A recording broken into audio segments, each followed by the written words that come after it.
Alright, what is up? It's your boy JNW Boss in the building, and we are back here to, I guess, do a review of the SummerSlam weekend, including Nxt Takeover, Toronto, and of course the following SummerSlam. Whoa! What the hell are you doing, man? You're taking over my show now? You're doing intros now to my show? What? I mean, what? What's the problem? Well, we're in this thing together, ain't we? I'm supposed to introduce you, now you introduce me on my damn channel? Okay, fine then, do your thing. Jeez, man, look, this is only our second quote-unquote still unofficial podcast, and you're already pissing me off, man. He's petty. What? You're petty. You're petty. That's what I said. Oh, I'm petty, man. Whatever, man. Like JNW Boss said, I'm salty. Yeah. Go ahead, do your thing, though. Your show. The guacamole you gave me was a little salty, man. I don't know why the hell you're putting salt in that guacamole. Not too much salt, but whatever. You guacamole. Okay, whatever. Can we start this thing now, or can I take over my show again? Can I have control much? Is that okay? Yeah. Okay. Yeah. Thank you. Well, welcome everybody to the J-Dogg Nation Network, and of course JNW Boss. You just heard him. I don't have to introduce his sorry ass. He's here, the man, the myth, the legend, the voice of AOA, AOR, and the slut of YouTube.com, #1 freelance announcer. Is that enough? Fair enough. Should I don't know about okay. Well, if you want to get the proper introduction, go back and watch the preview. Anyway, man, we had that preview and prediction show, and it was so much fun, and we had a good time doing it. So I said, hey, what the hell? Let's do it. We said we are going to follow up, get a results and review video. So here we are. And without further ado, boss, let's go ahead. Can we just go over last week's picks and see who won last week? I don't want to do it, but let's go right ahead. Yeah, you want me to do it anyway. Yeah. So my record, I put it all. You said you were going to do it yourself, so yeah. Yeah, it did. I mean, our picks were including NXT Takeover and SummerSlam, so I put them all together. A side note here, I put one on side note, but I put the Kofi Kingston and Randy Orton match was the only one that ended in a draw, we'd say, because it was a double count out. Right. So I put that in the draw in ours. I mean, we could have put it both as a loss. It doesn't matter either way, so I put it as a draw. So my record for the picks was 8, 6, and 1. For those of you who don't understand, you jabronis, it's 8 wins. I got 8 right, I got 6 wrong, and then 1 tie with the Randy Orton. JNW Boss had 10 right, 4 wrong, and 1 draw. So he was 10-4-1. I was 8-6-1. Congratulations, you win the first one. You win this battle, but I will win the war. Yes, we'll see where we are by WrestleMania. We'll see where we are by then. And we'll see. We just got to come up with something still. We haven't talked about it. We'll do that off the air and talk about what punishment or reward we're going to give the winner. We might do it. I think this will be. Do you want to do it up to WrestleMania and then we'll add it all up and we'll do it after WrestleMania? I mean, why not? You already kind of wrote these down, so you can keep these somewhere. Then maybe go pay-per-view, but like come back around like maybe each pay-per-view and do one for, pay-per-view and stuff going forward. Yeah, we'll do that. We'll do pay-per-views. We'll do takeovers. We'll do. I know the next pay-per-view is coming up, and then we'll do Survivor Series. We'll do all those Royal Rumble. We'll do all those predictions, and then we'll add it up, and I'll have it here. I mean, it's on YouTube, so it's legit, right? I ain't gonna be cheating. Right. Okay, good. Right. I'm gonna kick your ass. I'm only 2 behind. We're gonna be fine. Yeah, true, probably. Okay, so here we go. If you want to go ahead, you want to say anything else? You want to go into the shows now, or you want to sabotage my show again? You want to take over again? No, we good, but I have a perfect segue. Let's talk about NXT Takeover. Oh, you are good, man. I set you up for that one, and you swung and hit a home run. There you go. Look at you. There you go. So we'll start with NXT Takeover, and let's start from that. Do you want to talk about the general feel of the whole show, or you just want to get into match per match? You go ahead, man. You're my guest. Let's go about the general feel first, and then we'll get into that. General feel, I don't know about this one. I kind of got that same feeling of I don't know if you ever remember on Twitter I was talking about Takeover 25 and something just didn't feel right to me. I mean, this one it felt a little bit more natural. I mean, it was good. I was looking forward to it. It was iffy. I mean, I don't know. I mean, not bad necessarily, but again, that's not. If I can think of all the other takeovers I've seen, I'm probably might look back on this one for maybe 1 or 2 matches, maybe.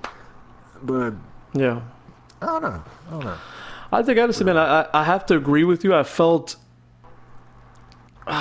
how could I say How it? to I describe didn't. it? It's like, it Yeah, wasn't it's really bad, it's but- really hard because it's not bad, and I look at them. It sucks to say. I mean, I don't want to say, and I think I said it to somebody I was talking to after the event. I said, man, I think this is the worst takeover I've seen. And then when I say that, oh my God, you hate NXT or NXT, you know, whatever. it wasn't a bad. No, I'm not saying it was a bad show, but when that, I guess it's the opposite of WWE. The WWE, the main roster, because I know you say NXT is part of WWE, so the main roster shows, or the main roster in general, has been so bad that then when you get a decent show, everybody wants to give it, 200 stars, and it was so fantastic, the best WrestleMania I've ever seen in my life, the best SummerSlam. NXT, I guess, is the other way around. Yeah, well, NXT is the other way around, where we have seen such greatness in NXT that when you see a little bit of a dip, you're like, oh man, this was not what I'm used to seeing. Again, Like, I think we can both that dip. exactly, and I think we could both agree that it was still a good show, maybe even a great show. I mean, maybe they had a few really good matches that could stand alone. But yeah, in general, the whole pay-per-view as a whole, or special event, whatever they call it, they call it pay-per-view. But it was just the takeover event. To me, it was one of the most. I didn't feel that with 25 that much. I know you did. I didn't feel that with 25 that much. I still felt 25 was pretty special, and the main event was really strong, and in my eyes, and just Adam Cole winning the whole thing felt really special. And I'm a big fan of Undisputed Era, as a lot of people are, but this one did. It felt like there was, like you said, that dip here in the takeover. And for me personally, I think the reason I kind of got that feeling because I think NXT kind of has a habit of falling into certain tropes, and I guess I'll elaborate more on that as we go along. As we go, okay, that's fair enough. They fall into certain tropes there. So it's kind of fair enough. Cool at first, but then they're my yeah. So we'll keep that in mind then as we go over the matches, and let's go right away, man. So we don't take so we don't have a marathon here. I think we did pretty well. We just went slightly over an hour in the first one, so if we could go maybe slightly under an hour here, I think it would be ideal. Yeah. Okay. But don't hold yourself back. You say whatever you want. This is my channel. We're uncensored, uncut, raw, whatever you want to call it. So yeah. So here we go. The first match of the night was the NXT Tag Team. Oh, there's some thunder out here. Never mind. Yeah, okay. Yeah, you heard that, right? Damn thunderstorm. And I gotta go out later, man. I'm actually car shopping for my daughter who's starting college in about 2 weeks. So we have a couple cars we're gonna go out and see. So fun stuff, man. Jesus Christ. Cool. Okay, so here we go. NXT Tag Team Title match. Champions the Street Profits. They defeated the Undisputed Era. The match ended via pinfall. It was having a record time at 17 minutes flat, so 17-minute match. What are your thoughts on it? Good. I mean, tag team always deliver. Kind of feel like one of the tropes I'm talking about. With things break down. Of course, it got chaotic to the point where I question, why don't you make it a tornado tag? You know what I'm saying? It kind of broke down to the point where I'm like, okay, why not make it a tornado tag? We're going to keep doing that. And so go over that, but go over that you said that that's one of the point you were trying to make at the beginning. Near falls. Oh, okay, with the near fall then. So you're not a big fan with so many near falls. Gotcha. There's a limit to me. There's a limit with me, and we're kind of in an era where finishers don't really need a jack. You know what I'm saying? Good Lord, is Armageddon happening at your house or something? Right, I don't know. I thought, you know what, actually, we're recording here and the TV went off, but it came back on, and I know I'm recording here on the PlayStation. Hold on a second, the PlayStation is, hey man, we're live just like at the other time. Let me see. Okay, we're still good. I think we're still good, man. It's still rolling, so let's go. Okay, all right, let's continue then. Yeah, let's go for now. Sorry for the rude interrupting, God says he's sorry. I hope he doesn't lose power at all. Anyway, maybe he was. You know what? Maybe this is. Maybe God wasn't happy with NXT Takeover either, man. He was like, "Hey, you guys did not live up to standards. I'm gonna hit you with some thunder and lightning right now." Anyway, or maybe he just doesn't like you for cutting me off and ruining my show at the beginning. Taking over. Please. Whatever. So anyway, rude. It fell into the trope of too many near falls and whatever the deal. So there's a limit with me, and we kind of live in an era where finishers don't really mean anything. Well, but did they hit? Did they hit? DC Did they hit their finisher multiple times? I don't remember them hitting a. I was just bringing that up. Okay. Oh, okay. Gotcha. But not for this match. To really elaborate my point. You're Okay. right. Okay. It wasn't for this match, no. Okay. But like, again, it's like a limit with the near fall thing, so maybe 17 minutes. Mm-hmm. For opening match, maybe kind of pushing it a bit, especially given what the main event was. Well, the main event was long, but I mean, when you do have 5 matches, I think you could go 17 minutes. I honestly didn't have 5 matches. Yeah, I didn't. It's right here. You know, I'm gonna kind of disagree. Then it's good. We'll disagree from the beginning. You know, I like disagreeing with you. I actually have some of my notes here. I wrote great job during the match of teasing the title change, and that had to do with a lot of those near falls. You know, like me, we all thought, hey, Undisputed is gonna take it, or most of us thought Undisputed Era was gonna take this one. They're gonna give him all the belt. That was the whole tease from the beginning, and we should have seen this coming. Though I should have seen this coming. We both fell into it. We're like, yeah, they're gonna. You know, Undisputed Era is going to take all the titles. And I think I spoke to Third. I spoke to other people that say, yeah, Undisputed Era is going to take all the titles now because they but we should have seen that they teased it so much that it wasn't going to happen, you know. And NXT did a good job of that. They always do a good job of storytelling and kind of allowing things to run its course, you know, take its course and just give it the time it needs to build up. So if they give them all the belts, and I'm just going a little off here, but if they give them all the belts eventually, it's going to be a good payoff, and it'll come when we... I'm not saying least expected, but it'll come when we have some doubts, you know, like the belt coming off of Shayna Baszler. So every pay-per-view, she's going to lose it, and we'll get into that later. But going back to this match, I don't have a problem with the near falls. I do have a problem, like you said, with the finishers, and we didn't see that in this match, but with the finishers not meaning as much anymore because people kick out of them. You know, we've seen it with every move. Crazy. And it is, you know, I mean, how do you go back for that? I mean, you can. People say, well, how do you go back for that? No, you can. You just start making the moves. I think they did it with Brock Lesnar when it was leading up into the match with WrestleMania last year with Roman Reigns. I think the reports were that they wanted everybody to just lose with one F5. That's why he pinned Samoa Joe, Braun Strowman so quickly during that run, because they wanted to protect that F5 and then have Roman kick out of like 100 of them at WrestleMania.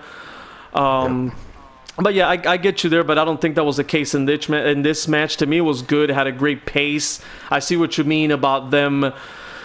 Like, yeah, maybe, you know, just make it a tornado match. You know, there has to be some rules. You got to get the guy out of there after a 5. But, like, they never follow that, like, ever. And I'm like, okay, cool. The action is good, but, like, back in my mind, I'm like, hey, last counter thing or something? No? I mean, but with the final hit of Street Profits, it made sense to me. Even though I thought Undisputed Era would win anything, it still made sense to me. They had just won the tag team title, so it made sense. To beat a team like the Undisputed Era. Oh, absolutely. Multiple time NXT Tag Team Champions at this point. Absolutely. So it you know, legit. It gives them credibility of, hey, they are legit champions, and I like that because I'm a big fan of the Street Profits as well. So I mean, I hope they keep the belts for a little bit more. So I wasn't upset about that, but it just kind of had me feeling, man, at the end of this match, even though I liked them, I was hoping for them to win and then set up that Cole match and be like, damn, are they really going to win all the belts now? Is it going to happen? And I felt kind of deflated after that match for some reason as a fan of Undisputed Era. I didn't really feel deflated at that one. I didn't really feel deflated at that match. I'm like, okay, Street Profits won. I was not expecting that. Okay. Yeah, I kind of did. I said, you know what? Oh, that goes out the window. But then it made the rest of the show then a little bit more unpredictable because then I said, hey, and we'll talk about the triple threat for the North American title. It made that less predictable. And hold on, give me a second. Yeah, that's fine. Drink it. If not, I'll take you to the hospital. And don't interrupt me again. God damn it! I'm doing a podcast.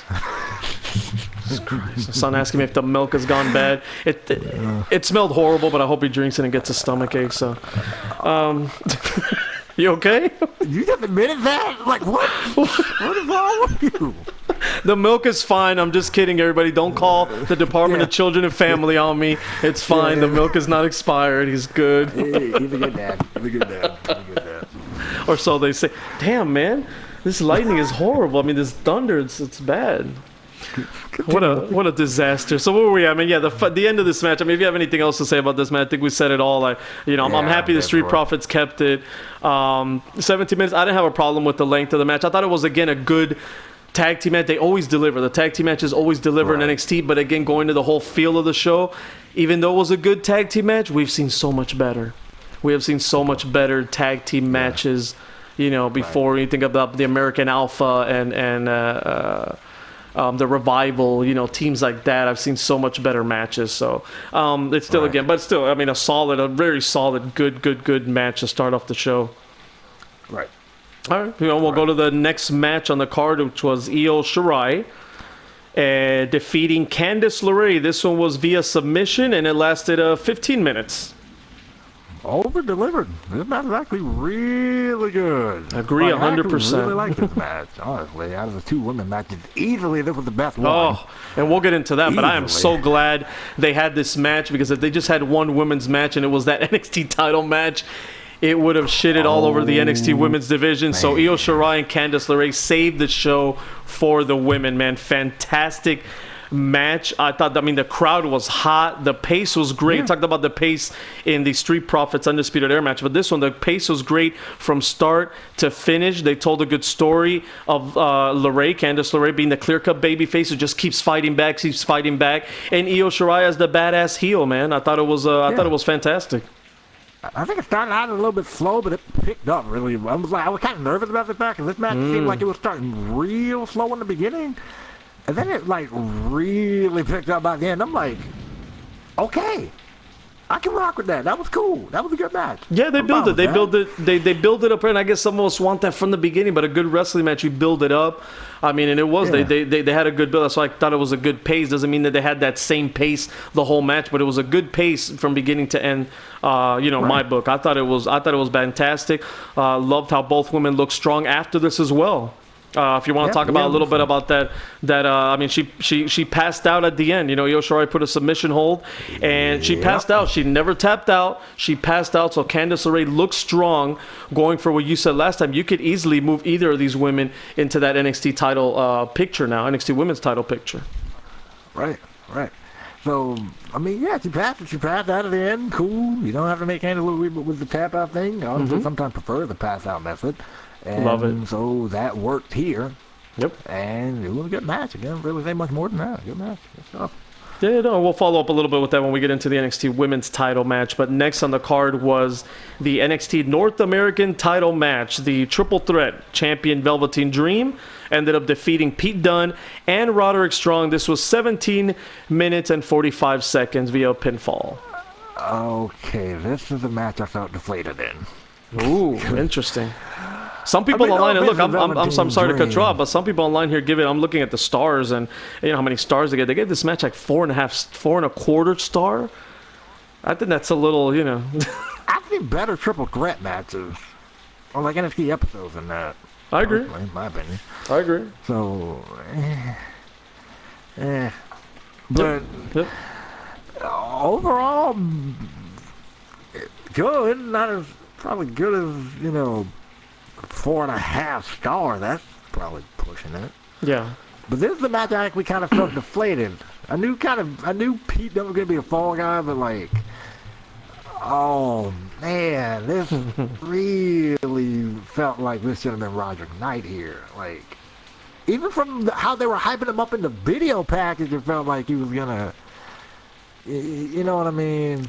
I think they were doing that to. Go there with him. I think they were doing that to play up the whole Undisputed Era winning all the championships. True. And I'm a fan of Roderick Strong. I like his work. But honestly, I'm a bigger fan of Pete Dunne and Velveteen Dream. So I had no problem with Velveteen. After they didn't do that, if Undisputed Era would have won that tag team match, then I would have maybe wanted to see Roderick win a little more. Once that was out of the way, that Undisputed Era wasn't going to win all the championships, honestly, to tell you the truth, I didn't really care that Roderick lost it. I wanted Velveteen Dream to either keep it or see an upset with seeing Pete Dunne come in and take that championship from him. So I had no problem with the end of the match.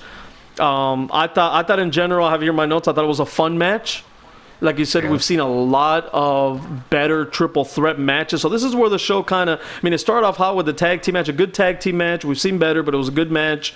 Then the women killed it. You're on a high, and then you kind of come down with this match a little bit, and then after that, and we'll talk about it as the women's match. But let me just get a little more. Yeah, let me just get a little more into this match. Pete Dunne. I thought, to me, when I saw it, I said, man, Pete Dunne, not the Velveteen Dream that much. The Velveteen Dream will look good in any kind of match. He just has that charisma. He can do. He can look good against Tommaso Ciampa whenever he jumps in the NXT. Exactly. But I felt like Pete Dunne and Roderick Strong shine more in singles matches. So I felt like if it was Velveteen Dream versus Pete Dunne or Velveteen Dream versus Roderick Strong one-on-one, this would have been a classic. This would have been a much better match. I think we will feel differently about it. I didn't like the dynamic between all three men, although all of them got their strong, all of them got their moves in and all that. And I really liked the ending, great ending with the Dream landing that elbow after Strong hit the, I think he calls it the end of heartache. No, end of heartache, yeah. Yes, there you go. See, I'm doing my homework, man. I'm getting better. As time goes by, I'll get even better. I'll do more homework as long as I don't develop dementia or something. Yeah, well. So, yeah, man, the Dream, it was cool because the Dream made the save and got the victory at the same time. So it was a cool ending. WWE, and this will be a theme, I think, and we'll see it in SummerSlam, that like WWE does a good job, and we've talked about this before. Maybe we could do it in another podcast when we're not reviewing. How WWE, I think, does a very good job most of the time with endings, either making it a little bit climatic or making it make sense, I see a lot of the other shows. I see AEW, see New Japan, and that they have great matches, and then the ending kind of falls flat to me, at least in my taste. And part of a lot of the false finishes, and it's like, okay, well, dang, it took y'all forever and a day to end that thing. Yeah. That's just me, but okay. Again, that's a different topic for a different day. But. Yeah, we could get into that because I would love to get into that a little more. Maybe get other people on as well and get their opinion. So there we go. Anything else you want to say about the triple threat match? I mean, it was decent. 17 minutes. I thought that this maybe went on too long. I mean, I know it's a triple threat, but 17, it went longer than the tag team match. Honestly, I would have given the women, Candice LeRae and Io, I would have given them 17 minutes and busted this match back out to about 14, 15 minutes. Okay, yeah. I can see that. I would have flipped it around. I mean, cool. Velveteen Dream wins. I like him. So I mean, if they feel like he can run with that North American Championship, good. But either because I was really pulling for Roger, I really felt like this was his time to win that thing. Yeah, it wasn't. Maybe he gets a one-on-one now. He didn't take the pinfall, right? It was Pete Dunne took the pin. So Roddy could come back, and this is a way that they can maybe, I don't know how they do with Undisputed Era, O'Reilly and Fish getting a rematch now with the Street Profits. I mean, they could win maybe a number one contender or something, and we still see it. I think to get all titles on him, I don't think they could do that in a pay-per-view again. I would have like the tag team titles, or maybe Roderick Strong beat Velveteen Dream in one of the NXT episodes. Have them do that, and then they go into it with, they have to defend it, and they just have one team that has to win it, like O'Reilly and them have to, finally get the titles or something. I don't know. Right. Good point. That's just my take on that. So now, reluctantly, I go on to the next match of the card. This one went on. Talk about going too long. This was the shortest match of the night, and it could have been half of that, and it still would have been too long. It was 14 minutes, 30 seconds. Shayna Baszler defeated Mia Yim via a submission. Oh, gosh. I don't know what happened here. I don't know if just these two weren't clicking. More Thunder. God is upset about this match for sure, man. Oh, he got every reason. Yeah.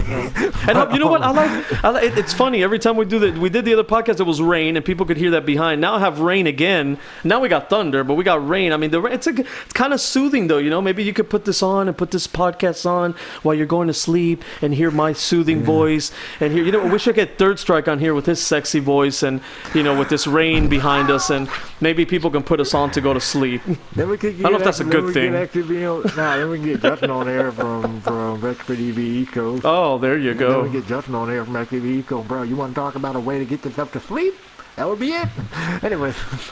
Speaking of falling asleep, I wanted to fall asleep during this NXT Women's title match. There's a segue, huh? You see what I did there? Again, I don't know. Clever. I don't know. Again, I don't know if they were clicking. I don't know if, I'm sick of seeing the same formula with Shayna Baszler, but this was just not good. No, man. I have no problem saying. I know I said it. Actually. Yes, I have it here. That's exactly what I have in my notes, and I put that this was the worst. And I have no problem saying this. I had a problem saying it for the whole show. I hated saying, "Oh, this is the worst takeover," because it was still a pretty good damn show. Always takeover is, but I have no problem saying this is the worst NXT women's title match I have ever seen, at least in NXT Takeover. It was too damn long. Even at 14 minutes, to me, it felt like forever. I would have ended this match in 5 to 7 minutes.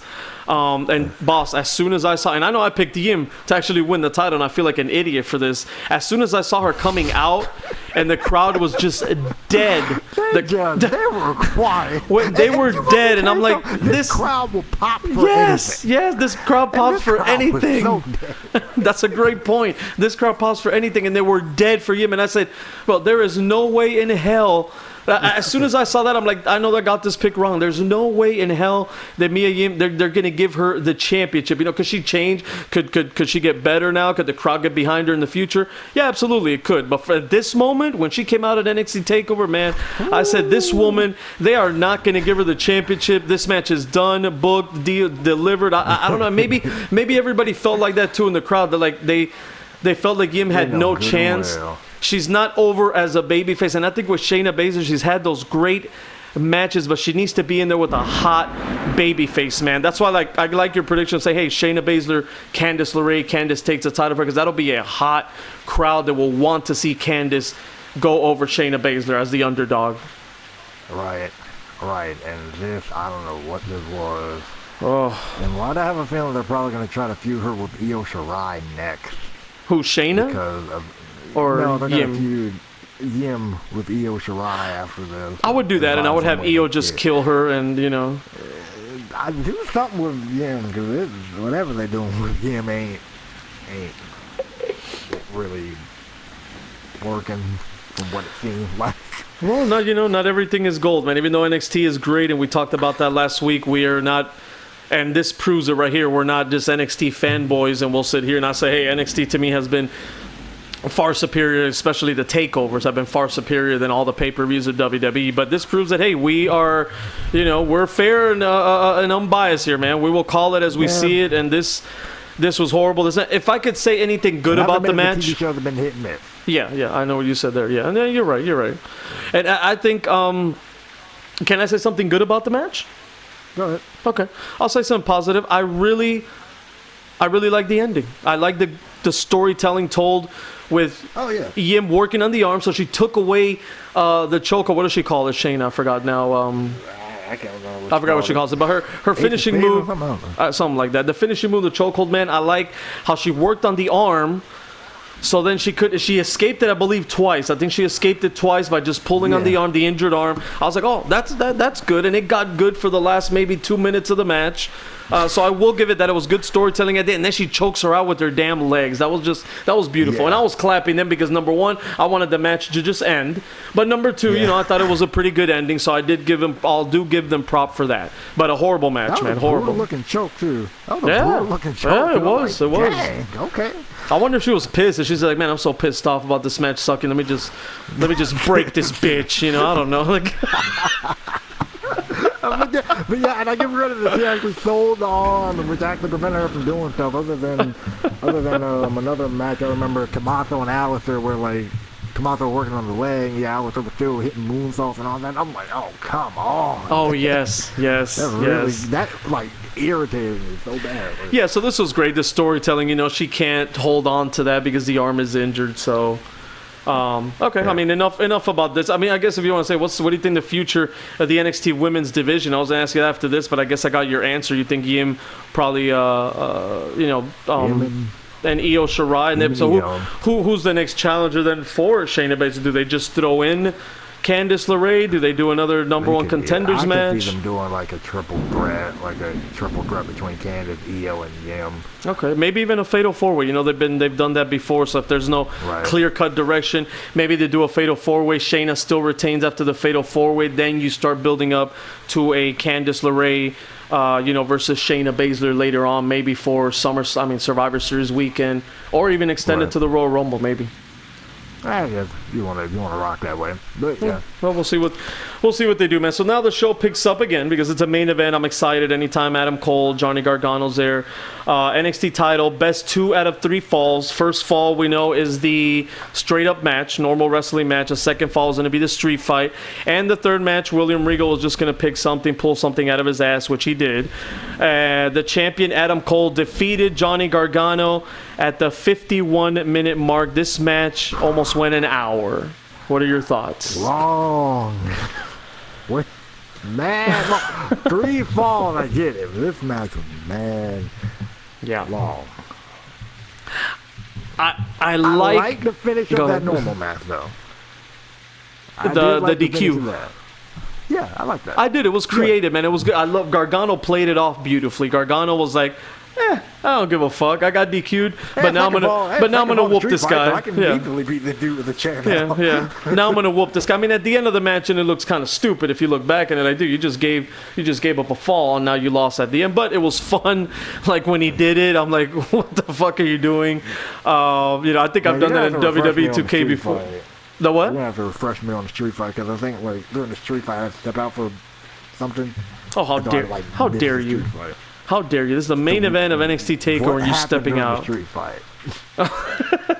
Well, they were brawling all outside the ring, man. They brawled all outside. Yeah, that was kind of fun. They went outside. They did the same thing they do. Then started trading their moves and just going back and forth. It went on forever. Like I said, it was. I understand a 2 out of 3 fall. I like that they gave each fall because usually you get 2 out of 3 fall matches. First fall's over in like 2 minutes or 5 minutes. And it's like no, they gave that first fall. This first fall was like 20 minutes. They gave that first fall a long time, and it goes to the story because you can't have these guys. Just the last pay-per-view, I think. In NXT Takeover 25, I believe they went about. Maybe 40 minutes, 45 minutes. I don't have the official time, but they went a long time in that match, kicking out of finisher after finisher. You can't have them do one fall and finish the one fall in like 5 to 10 minutes. That would be stupid. So I like the logic behind that. And at the beginning of the match, it felt like they were, like they were trying to play the thing where they know each other already. So they kept countering and evading all of their moves. I did enjoy that. Part. And then the second fall is kind of the first fall. Remember, the second fall was kind of a blur to me too. I know that they wrestled or they brawled all over the outside. They had some good spots in there. And then at the end, he beats him. Gargano got the submission, right? Yeah, Gargano got the submission. Okay. Yeah. Gargano got the submission with the Gargano escape in that second fall. If I'm wrong, somebody correct me. I'm sure they're going to correct me in the comments, but I believe that's what it was. Right. Yeah, he tapped him out. Yeah, he tapped him out in the second fall. Okay. Then after that, we see the... I was back for that. Okay, you were back, so when the cage was lowering. What'd you think of that? Yeah. Very cool. Honestly, we thought you kind of get a little bit innovative like that more often, personally. Barbed wire steel cage weapon dealy Bobby. It was... probably not the most brutal thing you're going to see, to tell you the truth. Probably not the most brutal thing you're going to see. And I was saying, I wish the barbed wire really could have came into play more. I mean, I kind of had a feeling something was going to be up, because it's like, okay, you have this barbed wire steel cage match, right? In a PG WWE. Yeah. Maybe I got my hopes up a bit, but why even go to that extreme if you're not going to go to that extreme? You know what I'm saying? You took the words out of my mouth because I was gonna let you finish, and I was gonna that was gonna be my first point when you said, "Hey, it was a cool concept. You liked that they were creative in that way. Cool visual. The concept on paper, it's great." But if you would have it back or you would say, you know what, let these guys go. We're on the network. Doesn't matter. Let spill a little blood. That's what I don't get. And I think we talked about this off the record. We talked about, it's like, hey, it doesn't have to be this massive amount of blood, but dude, a little blood, cut the guy a little bit in the top of his forehead, get a little cut on your arm by wrapping up that barbed wire on your arm and maybe delivering a clothesline. There's ways, like, to me, it felt that cage, I said, oh, okay, that's kind of cool. But then I feel you like... can tell there was so much stuff. If you saw some of the weapons that were up there, like a fire extinguisher, a shovel, I'm looking at this thing like, yo, if you don't empty out this whole cage right now and like start using this stuff. And it was very, again, it was very, to me at the end, it was just underwhelming. I'm like, if you're going to do that, might as well just have a last man standing match like we were talking about, you know, and they could have just wrestled, you know, on the outside a little more or done something else, made some cool. They could have still had that spot with both tables that they did at the end, and maybe throw yourself off the top of the rope to the outside onto. I thought that was a barbed wire board up there first. Honestly, I'm like, oh. No, it was just a steadier, No, it was just a steadier table. Regular board. I'm like, oh. Yeah, that would have been cool. Cool if it was like a glass board or something. They would have both just like rammed each other. I mean, look, I was thinking a barbed wire board. I thought they were gonna like fight to the top of the. Wait, now I'm wondering why the heck they set the ladder up in the corner. That didn't make it. They didn't do anything with the ladder. I'm like, why did they even set it up over there? No, he threw. Didn't he throw it at him? Because I was like, yeah, throw it at him, and I think, or he. I think he threw it out, he missed or something. Or just something. And then he like set it up in the corner. I'm like, okay, cool. Now I thought that with the barbed wire board up top, because I thought they were going to like have one of them fall from the top of the ladder, which wasn't very high up, to the table, to the barbed wire board. That would have been like a cool finish if that would have been a barbed wire board, but it wasn't. So I'm like, yeah. Yes. So I agree, man. It's like, look, back in the day, if they would have had this kind of match, I would have been excited for the third fall.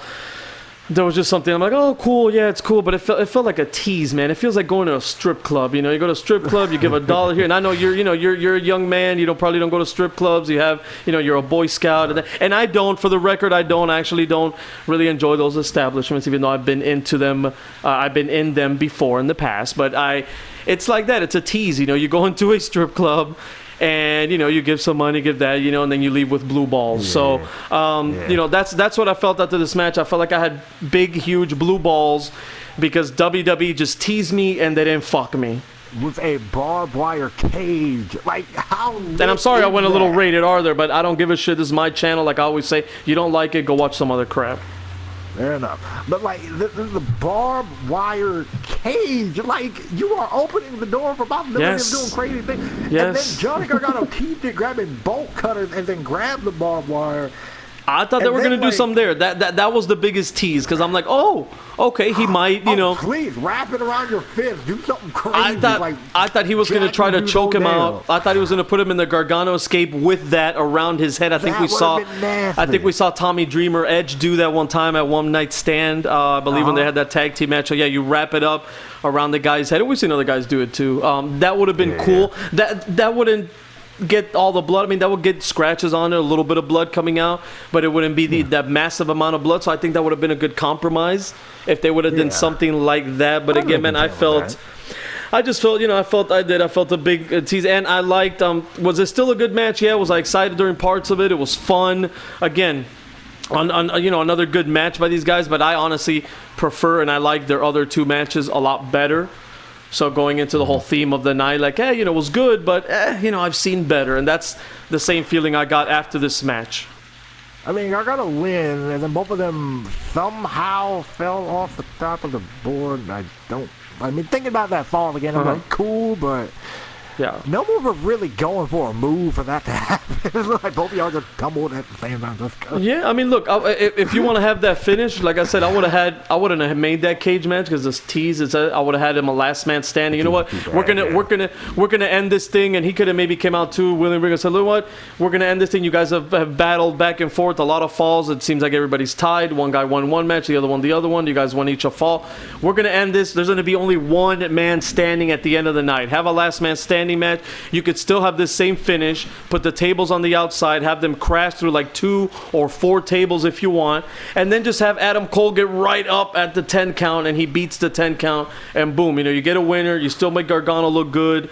You still could have used a sledgehammer and all of that. He still could have used a sledgehammer. You could have used a ladder. You could have used a fire extinguisher. You could have done all that with the tease of the cage. It's like, I don't know, man. I just hate it because, like you said, it's a new era. We understand that. I'm not saying that these guys should kill each other. I understand that we've had that talk. I think out of here, hey, I get it why they don't hit each other over the head. There's some sick fucks out there who still want these guys to kill each other. Hey, if their health is going to be better, if they're not going to be... I don't care if their brain turns to mush in the process.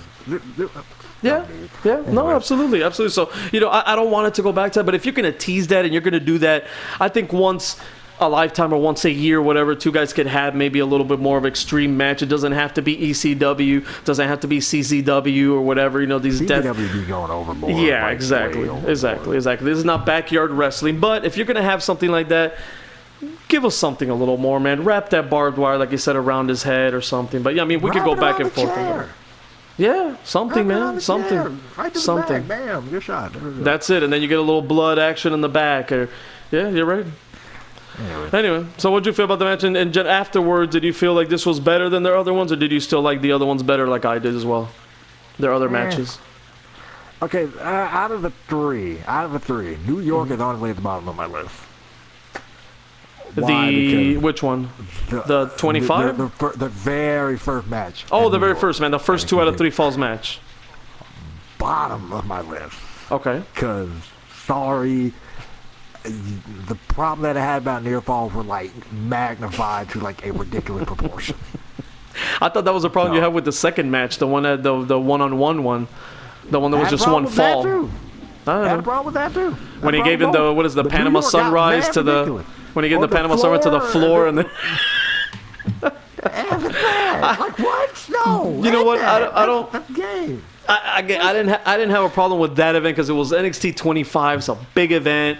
And like I said, I told you, I got into the match, so I was popping after every kick out from Adam Cole. So it was, to me, it was exciting. I could see, I don't necessarily disagree, I could see why people, or like yourself, will not like that, it's too many finish. I'll give it to you. It's a legit point. But me, on a personal level, I didn't have a problem with it. That's fair. And I like that second match because I liked that it was just one fall and they just went back and forth. Really good. I thought they took I'll probably go New York. The match here in Toronto. Maybe I'll go back and rewatch the street fight, and then I'll probably maybe change my mind. I don't know. The street fight was kind of fun. It was fun, man. They went outside. I know it was kind of chaos. You know, they were outside a lot outside. So, and Johnny, let me say this before we go on to SummerSlam. Johnny Gargano was fantastic in this match. I mean, I've never seen him, like, his charisma really shine in this event. I mean, just his gestures and his facial expressions. He was fantastic, man. I think I'm a big fan of Adam Cole, but I think honestly Gargano stole the match and stole the show in that match. Like, just with his in-ring work is always great, but just his expressions and the way he was kind of coming off, not heelish, but like a baby face that didn't give a fuck. He's just out there like, I don't care. Hey, I'm going to get DQ'd, and then I'm going to beat the hell out of you, and now I'm going to use these weapons, and I'm going to go get a barbed. Like, it was very I enjoyed that part of Johnny Gargano's storytelling with his body, with his facial expressions and his mannerisms. So I did enjoy that. Just a little side, little note there. Right. So yeah. So I would say take out New York, then match in Toronto. That will probably change after I watch the street fight, and then their match at 25. Being the best one or the worst one? Best one. Okay. I would agree. I would say 25 is the best one as well to me. And you know how I felt about that. I thought it was fantastic. I would put the first 2 out of 3 falls after that, and I would actually put, I don't know. Now I say it and I'm like, I would have to go back now and watch their first one because I had people over that day and I saw the last fall, and the last fall was really good. I didn't really pay attention too much to the first 2 falls, let's say, the first fall. So I would have to go back and see that. I would have to go back and see that match, but I would put 25 number 1 as well. Right. All right. I mean, we can sit here now. We can talk about the future of Gargano and that, but we can do that in another podcast. I mean, real quick, do you think he's going to get called up or no? The only thing left I can see them doing is one more DIY reunion. That's about it. About it. And then he'll get called up to 205 Live and just become a jobber like Dolph Ziggler. Yeah, basically. There you go. Not that we want that, but we already know how WWE operates. Okay, speaking of 205 Live, this is a good segue now. We're going to start with the SummerSlam portion. Sunday night, the main roster and the pre-show, and the first match was the Cruiserweight title match. We'll talk about this one because we did have this one in our picks, but did you catch the pre-show or no? Because I was working. Honestly, I didn't catch a pre-show and I didn't go back. I saw some highlights. I did not go back. I'll admit it. I didn't catch it either. So So I'm bragging here like I did my homework, this and that, and now I'm like, wait a minute, I didn't even see the damn pre-show. But hey, this is our second unofficial, quote-unquote, podcast. How many unofficial podcasts am I going to have before I have the first official one? Maybe 3. Maybe okay, 3. okay. Maybe 3 or 4. We'll see. Yeah. But anyway, so this match, this is the one I got right at SummerSlam. So I started correctly with Drew Gulak. I think you had Lorcan. And Gulak finished him off via pinfall in 8 minutes and 45 seconds. From the highlights, it looked like, regular 205 match live, 205 live match. It was pretty good. I read up some other opinions when I was going over when I was looking for the times, and it looked like it was a decent match. So I don't know. I mean, you didn't see it, so obviously we don't have a lot to say about that match. None. Okay, cool. So there we go. Drew Gulak defeated Oney Lorcan, kept the remains cruiserweight champion, 845. We'll go over quickly the other SummerSlam pre-show matches. Then Buddy Murphy defeating Apollo Crews via DQ. Though this match was 4 minutes. We didn't cover that one at all, I don't think. No, we didn't even cover that one, man. We didn't cover that one or the tag team title match because we just went over the. Honestly, I didn't even know that we knew those matches were no, there. I didn't. I don't know if they added them last second or we weren't paying attention. But hey, I guess we'll get better as we go. If not, maybe we won't. Who cares? Buddy Murphy defeated Apollo Crews. This was by DQ. I did see the highlights. This at the end. I believe it was Eric Rowan who came out and attacked. I mean, this was more to tell the story of Roman Reigns and the whole thing with him and who ran him over, who attacked him, and Eric Rowan coming out saying, they're obviously saying that Buddy Murphy lied and. So it was 4 minutes and 50 seconds. What I heard about this match, that it was going well, that if these guys had a full 10 15 minutes, something like that they could steal the show, that it was going pretty well. And Buddy Murphy's good, man. As we saw I don't know if you saw SmackDown versus Roman Reigns, that was a really good match. I think I ended up inadvertently missing that match. I don't know. I can't remember when that match came on, but I think I inadvertently missed it. I actually saw it, man. Go back and watch it. And for these Raw and SmackDown crowds for the most part are always dead. They were pretty alive for this match, so I'll give it to them. And people who hate on Roman Reigns, when he's in there with the right guy, he gets the heat, he gets the attention, he gets the pop one way or another. And if he's in there with the right guy, Buddy Murphy, man, look great. I think they both made each other look great. And Roman Reigns, kind of with his body language, with his facial expression, he gave Buddy Murphy after the match, kind of giving him props, like looking at him like, wow, you're something else, man. Like you're the real deal. All right, bro. So it was, What do I do, man? You tore it up. All right. That's what he did. So I'm impressed, man. And I think this Buddy Murphy might get a big push here because anytime someone looks good against Roman Reigns, like AJ Styles did when he came in, you saw what happened. I'm not saying Buddy Murphy's going to go and become world champion now, but I think Vince McMahon will have a lot of trust in him, man. When you can make the big dog look good, you're in good favors with the old man, Yeah. And I think they're probably definitely going to be doing something with Buddy Murphy. The fact that even Roman Reigns kind of looked at him like, oh, yeah, okay. Yeah. All right. Okay. Yeah, look, and they put him in the middle of it. Of course, he's getting beat up. He got beat up, punked out by Reigns in the back, and made him say that he was Rowan. And now on SmackDown, Rowan now beat the living crap out of him, made him say that he was lying. So it's interesting. It's going to be interesting. At least they got Roman Reigns involved in a somewhat interesting storyline now, not revolving around him just chasing the world title and Brock Lesnar. So. Right. Okay. So let's go over the pre-show real quick. The pre-show ended, I guess, with the women's tag team title match. The new champions, Nikki Cross and Alexa Bliss, I guess, defending, and they defeated the Iconics, the former champions, via pinfall, 6 minutes and 10 seconds. So, I guess that's good time for a match like that not a lot of people will care about. Right. That's about the best you can say. They're about like Nikki Cross and Alexa are faces, sort of. I don't know. Even after watching Raw, I'm still not sure.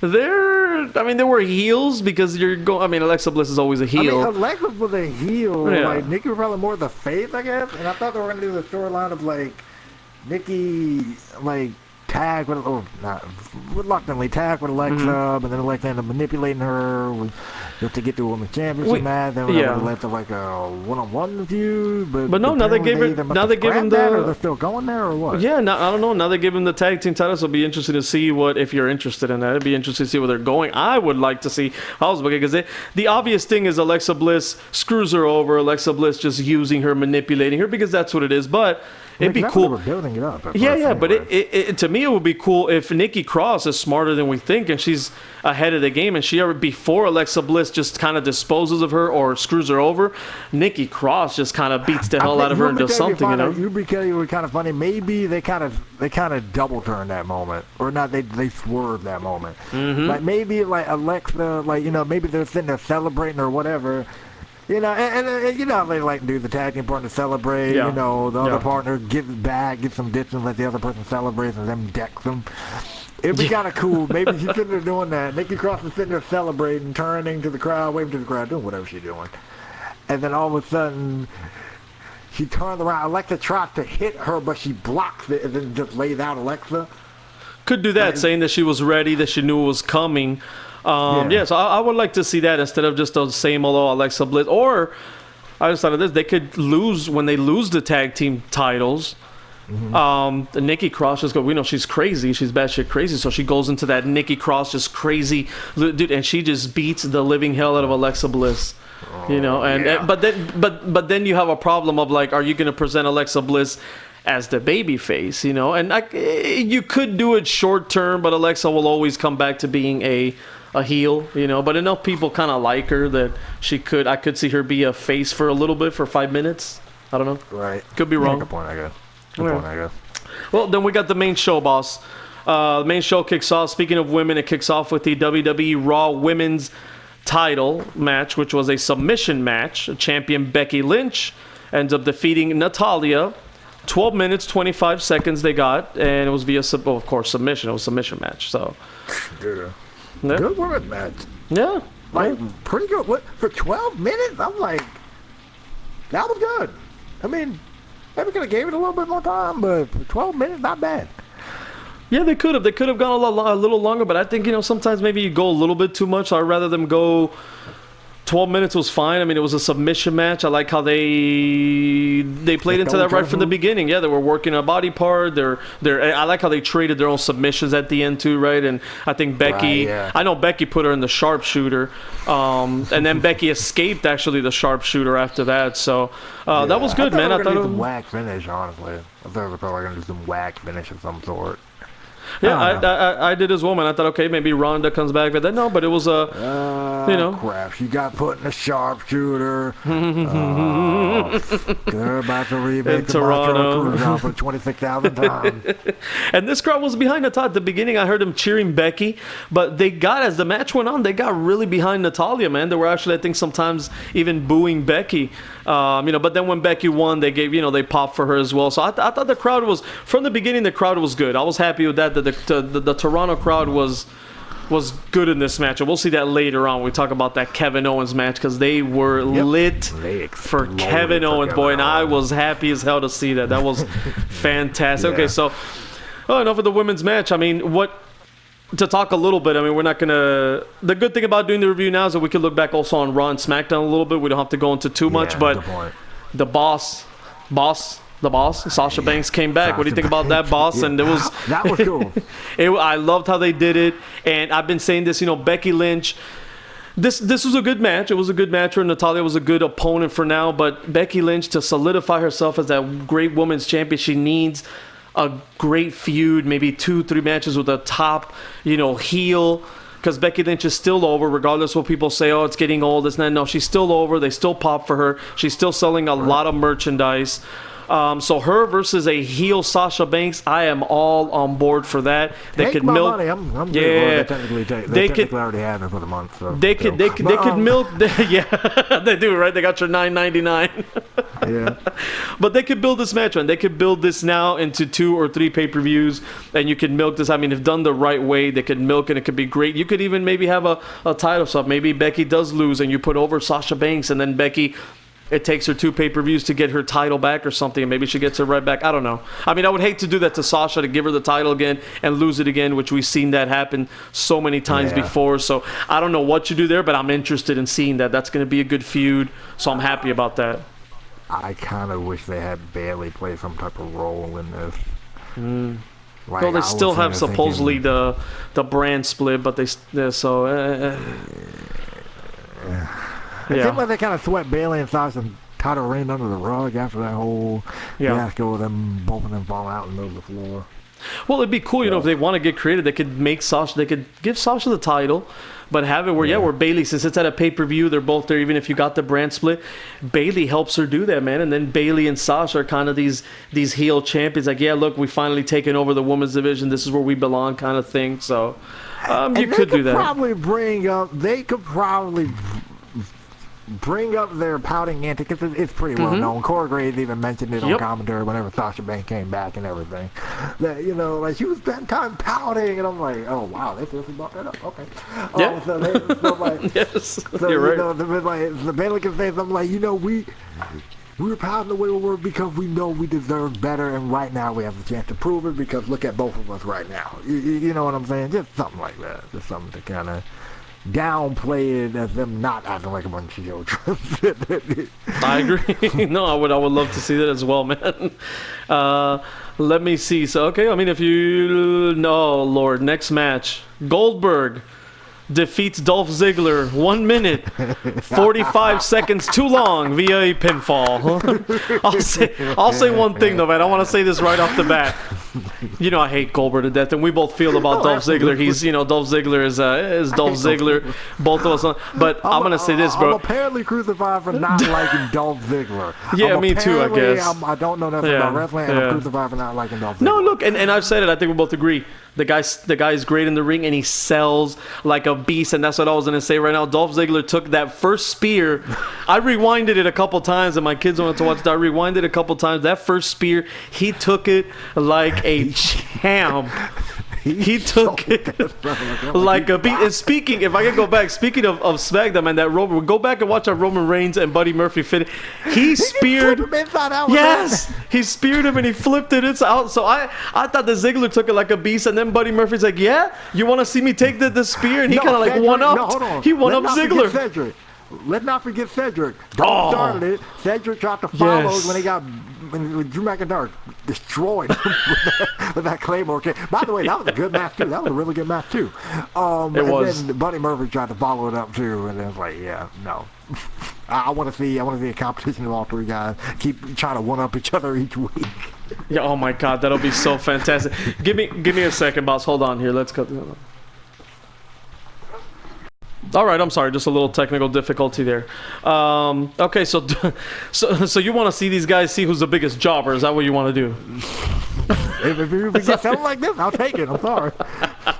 Their pushes can wait. But that was, if anything, at least we got a highlight out of this because this was so. And hey, I remember what we said last week. So I'm saved. I don't have to buy a Dolph Ziggler shirt. So I appreciate Goldberg for that. But dude, can you? Did you see it from the beginning when he hit him with that super kick and he went to the cover? Did you for a second said, oh my God, when I saw that, I'm like, oh shit, I'm going to have to buy his shirt. Like, they're actually going to do that. He's going to beat him in 2 seconds. Nope. Oh, man. So you didn't think I could. If he would have hit him with that last one where he stepped back in the corner, then I would have been like, yep, I hope J-Dogg got that shirt ready. If he would have hit him with that last one, then yeah, I probably would have thought that. But true. Like if he would have he would have missed a spear, went into the corner, busted his head again like an idiot, and then he would have rolled him up or something. That could have happened, and then there were people who were kind of mad that he no-sold the super kick. Dude, he got kicked once. He's already built up as a monster. I mean, I had no problem with that. You know, he already. I'm like, huh? It's one kick. And it's one man throughout his whole career and tell me he would not know sell a super kick. And it's not like Shawn Michaels is delivering it to him. Exactly. If Shawn Michaels hits him with the super kick and he no sells it, I'd be like, dude, that's fucked up. But at the beginning of the match, you know, he kicked him. At the beginning of the match, no, he didn't drain his energy. He didn't get him out there. No, it was just like one super kick, and that's it. No, of course, man. Right. But whatever. Anyway, I hate Goldberg, and I didn't really give a crap about this match, but it was a beautiful. I mean, Dolph Ziggler showing what he does best. Taking spears and taking moves and just selling and being a jobber. You know what? I have other people. Oh my God, how can you job Ziggler? Honestly, man, I love jobber Ziggler. You know me, man. I love jobbing guys. I don't think everybody should be a jobber, but just like everybody can't be in the main event, you need some jobbers. You need some people out there to go out and job. Sorry, Ziggler, you that dude. Yeah, you need to. I wouldn't have believed it if just like people were saying oh, Finn Balor should have beat Brock Lesnar. I'm like, if Finn Balor would have beat Brock Lesnar, I would have called total BS. If Dolph would have beaten Goldberg, I would have called total BS. Yes. Like, you have to be a little realistic. And look, and we need some jobbers out there. You need guys who are jobbers. It's like you need a mid-card. You needed that. And sometimes WWE doesn't do a good job of that. And a lot of people, I mean, we complain a lot about Raw or something. Oh, my God, this match is great when they had, like, Daniel Bryan versus Seth Rollins or AJ versus that. Dude, they have it on Raw. Like, goddamn, why are they giving us this match now? Which that'll lead into our next match, AJ Styles and Ricochet. But why are they giving this match now? Build it up for a pay-per-view. But how do you build that up when people are crying about that? Because if you give them jobbers, if you go back to the old school formula and just give jobbers versus these guys, versus a superstar just to get them over, and then you just have like one good match to show people, oh my God, this show sucks. Raw is a total waste now. It's even worse because now we're just seeing a bunch of jobbers. So how do you... And this could be a big topic for another podcast, so just think about it a little bit. How do we do that? How do we get to that point where you build up a match like an AJ Styles versus Ricochet without having them fight 2-3 times already on Raw before they get into that, Touch. Yes, but then what do you do? Who do you have? You have to have these jobbers. So you have to have a Ziggler to job out to Ricochet. You have to have, an Apollo Crews, people like that, which, hey, they have skills, but... It's okay at the end. For now, they can do the job. And it doesn't have to be a straight squash. Exactly. It can be a back and forth match, but just don't have them touch, interact in promos, getting each other faces. Tease a backstage fight if you want to do it. Do a backstage fight if you want to do it. If they're called for it, and if you want to do it. You don't have to touch. I agree. And give us. You and I do that in our universe all the time. Look, and give us. Yeah, and I have so many guys to play with that I could have. Matches, because I use the Legends, I use now, so I have so much guys more than WWE actually has in real life. But so I could even give every Raw, every SmackDown, every Raw, every Nitro that I have every show could be a fucking pay-per-view style match. But I try not to give so much because you don't want to do that. You don't want to do that. You want the pay-per-view to mean more. And that'll segue, I guess, into our next match, a U.S. title match. AJ Styles defeated Ricochet, 13 minutes via pinfall. This, to me, was, again, another match. Two great guys in the ring who could put on tremendous matches. But, again, I was not that invested in the match, that emotionally invested. It lacked some drama. Due to that, I had already seen it a few times. They tried to build it, okay, but the build wasn't there for me. I don't know how you felt for that. But I agree. It wasn't there. Good match. Doing that. Yeah, Again, still a good match. Style clash at the end was awesome ending. Oh, that goes to what we were saying, right? That goes to what I was saying. The endings WWE does, they usually hit, man. They're usually pretty good endings, even with the match that you're not into at the end. You're like, oh my God, that was great, boom, and Yeah, that was a thick style clash. God. Loved it. Just beautiful. Beautiful, man. I like how they did it. Look, they traded submissions. They, I think it started off. I like how it started off. It started off pretty hot. I remember one spot that I ran ahead that Ricochet jumped over. He was on the apron and he jumped over Gallows, over Anderson, and then Hurricane Rana to Styles on the floor. That was beautiful. That was beautiful. Ricochet's tremendous. But again, sometimes the pace of the match I felt would slow down a little bit, and I don't know if that's AJ Styles' age, but I feel for some reason, man, I don't think AJ Styles is as good as he was. Like AJ Styles is, when he came in, he had some great matches with Reigns, with Cena when he came in, but after that, the whole Nakamura thing, and then after that, like his matches haven't been wowing me too much, man. Getting up there in age. Yeah. Look, his match with Rollins was good. Yes. He does. No, he's still capable of putting that up. But I think, and maybe that's him. Hey, look, I want to protect my body. I want to slow down. I'm doing he's more WWE style now, where you tell that story, where you're doing that. So, maybe we're used to seeing Ricochet do all these things on NXT, and now he is also kind of getting that WWE style where he has to slow down a little bit, so maybe that could be it. Either way, like I said, a good match, right? A good match. Of the two. Yeah, a good match that we weren't involved, I guess, emotionally or involved in, lacked some drama, I guess, but tremendous ending. It went 13 minutes, long enough, I think. So. Right. That was a good match. Anything else you want to say about that match, or we'll go to the next one? Right. Good. Okay. No, not really. We can go to the next one. So we went to that. After that, WWE SmackDown Women's Title match. Champion Bayley defeats Ember Moon. This match was clocked at 10 minutes and 5 seconds. Bayley wins with a pinfall. And again, speaking of good endings, I thought the ending was good too. A big Bailey to belly off the top rope, which she kind of almost botched it, but she got it in there. She got it in there. Something drop Ember on the Yeah, that was looking nasty. I'm like, ah! Okay, y'all good. Okay, she laid on like the top of her shoulder. Y'all good. Okay, all right, cool. Everything else was a blur. Okay, and I went back, actually, I was watching SummerSlam yesterday to prepare for this. I saw a little bit of this match as well. I saw this match as well, and I was like, you know, they were trying to tell a good story. They had a fun, you know, they had some fun spots in there, but again, the crowd makes a match.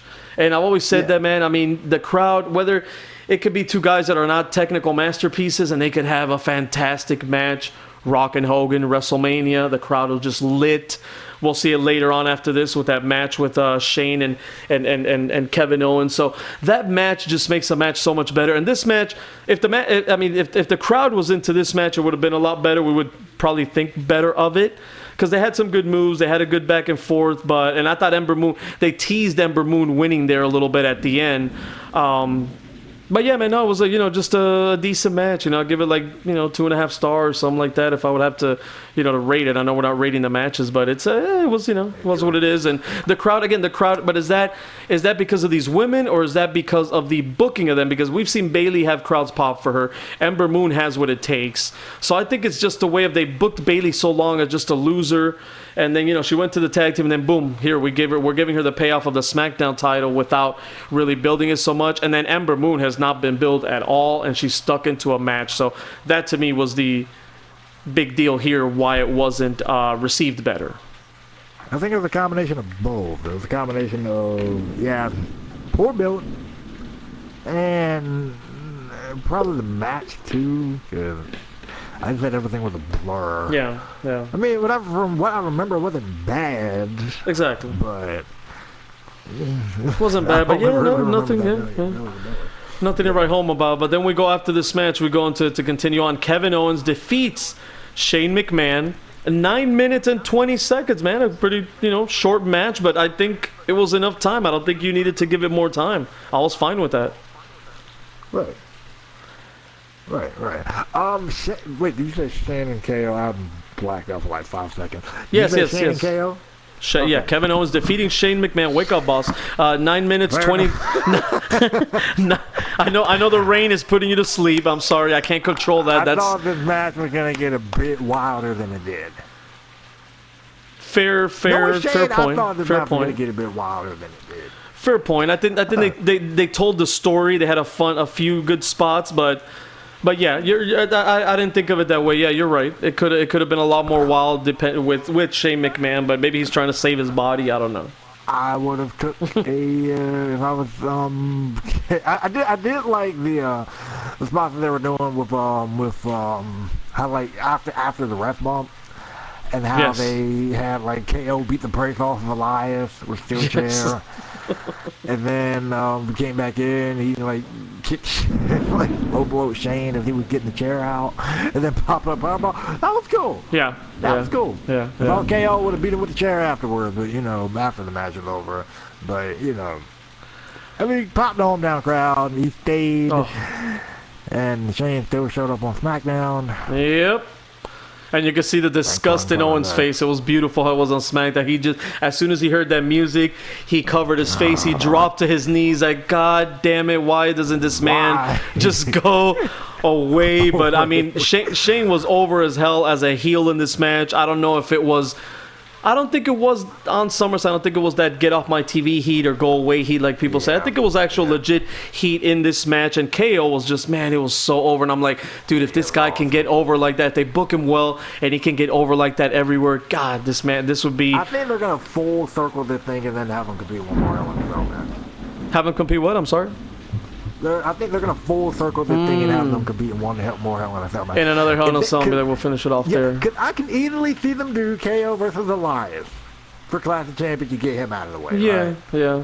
You give KO another big win. You give him a big win. Keep pushing him. And then they give him one more Hell in a Cell match between these two. Because they had one, if not last year, 2 years ago. But it was opposite. They'll switch now. They have a role reversal because Shane was the face then, and KO was the heel. So you could do it again and have KO get another big time win over Shane. Maybe Shane. That could be a good And that could be a good video package too. I mean, think about it. They can absolutely. build up. They can kind of use some of that previous stuff as build. You know what I'm saying? Yeah. Use that. Use the look he went. He could be like, oh, I went to WrestleMania. I got rid of him and Sammy, and bam, he's back in my life again. And then Kevin Owens would be like, oh, this guy's making everybody's life here now, living hell on SmackDown and blah blah blah. Yeah, they could get a good package off of that. So I guess that's where they're going with it.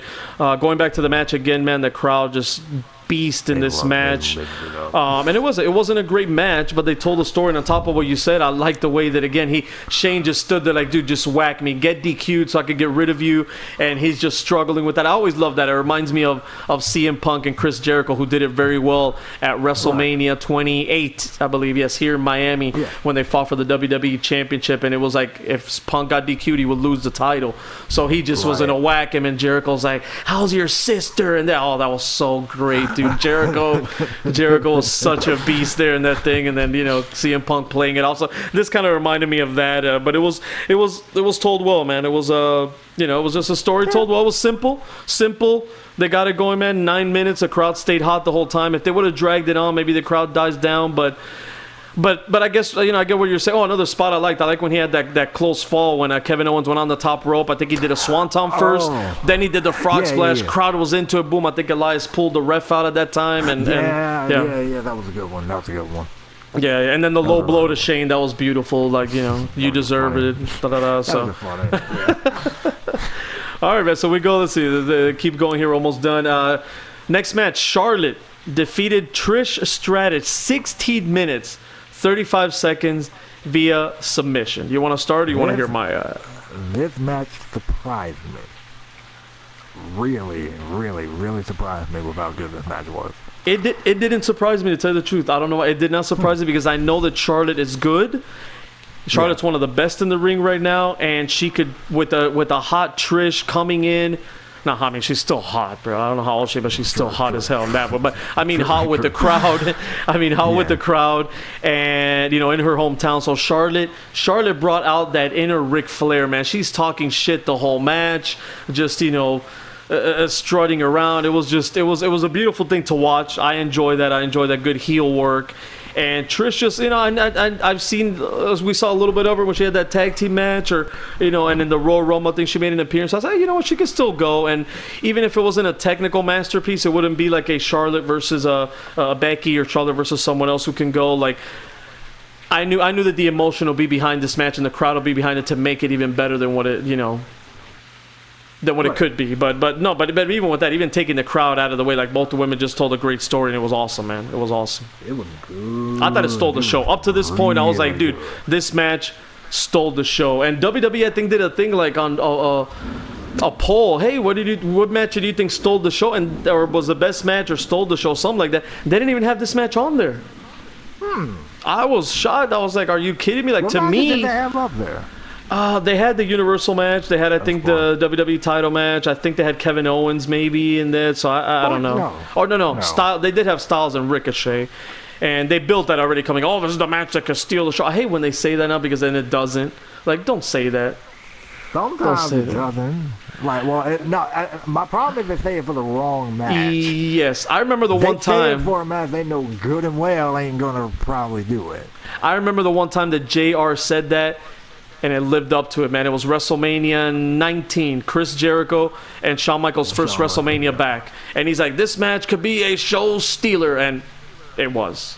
Fantastic match. They tore it up. I like it. I can't even hate on that one. So, yeah, man, anything else with the Charlotte defeating Flat? I mean, it was what it was. It was a great match. And just close falls, man. I like that Hurricane run off the top rope. I thought that Charlotte was going to powerbomb her from up there. I wanted to see that. I'm like, dude, she's going to kill Trish with this power bomb. And the last second, just Trish reverses it and hits that Hurricane Rana. I love the spot where Trish Stratus used the figure eight. That was awesome. Yeah. That was awesome. And then what I thought Trish was... should have won. I was looking online. People think the thing Trish should have won. I'm like, what? No, I don't think so. I don't think so. Like you always said, I think we talked about this off there for another match. When you have... I think it was that when CM Punk said that about Brock Lesnar, something, hey, why am I losing to Brock? Okay, fine, I'll lose to him at SummerSlam, but I'm the one that has to keep going, and Brock doesn't. Like, Trish Stratus is going to go home. This was kind of like her farewell match, comeback, hey, farewell. She took that bow at the end. It was beautiful. It was good. I mean, there's no reason why Trish had to win that match. None. Absolutely none. No. So it was fine. It was a proper ending. Made her tap out with a figure 8. Fantastic. Again, I can't say anything more about that match. I mean, crowd was hot, and to me, it stole the show. Until then, I saw the Universal title match with exceeded my expectations, and we'll get to that next. Yes, and we'll get to that next. But then next up is that we'll get to that after. Next up, WWE title match: Kofi Kingston, Randy Orton, double count out at 17 minutes and 30 seconds. I'd like to tell you first. I don't have a lot to say here, man. To me, you talk about the match being a blur. I mean, it has some good spots. Orton was being Orton, playing to the crowd greatly, getting some boos. They would still cheer RKO at times. I mean, he's over. Randy Orton is over. If they wanted to give him the title, they could have, and he could run with it for a while as champion and put a younger person over with that championship. I would have no problem with that. I thought it could be a big chance of Orton winning this and Kofi Kingston losing the title. But actually, I did pick Kofi Kingston. You picked Orton. I did pick Kofi Kingston. I thought he was going to get out of there. I mean, I didn't get it right because he technically didn't win the match, but as I thought, he left there as a champion, and I still expect him to maybe have a rematch and still beat Randy Orton. Even though I wouldn't be surprised if they give it to Orton. But I know what they did here with the ending. I know what they did with I'm going to go straight into the ending. I know what they did with it. They wanted to get a rematch out of that. But to me, it was such lazy. We talk about lazy booking, and I haven't used it for the other matches. I save it for when it is. I'm not I'm not going to be overly critical. But this was lazy booking because we saw kind of the same thing. And I believe it was just last year. Was it Samoa Joe versus AJ Styles? Samoa Joe, AJ Styles. I think it wasn't a double count out there, or was it? It was maybe a DQ, that one. I think it was a DQ. Yeah, that was a DQ, but still, it was, you're messing with my family. I'm going to come after you. I'm going to lose my shit, and I'm going to come after you. The babyface just, destroys the heel after the match. We get a bullshit finish. It was so lazy, man. The crowd even chanted that afterwards. Yes, they said this is bullshit. And then they lowered the crowd volume. Yes. And then they lowered the crowd volume.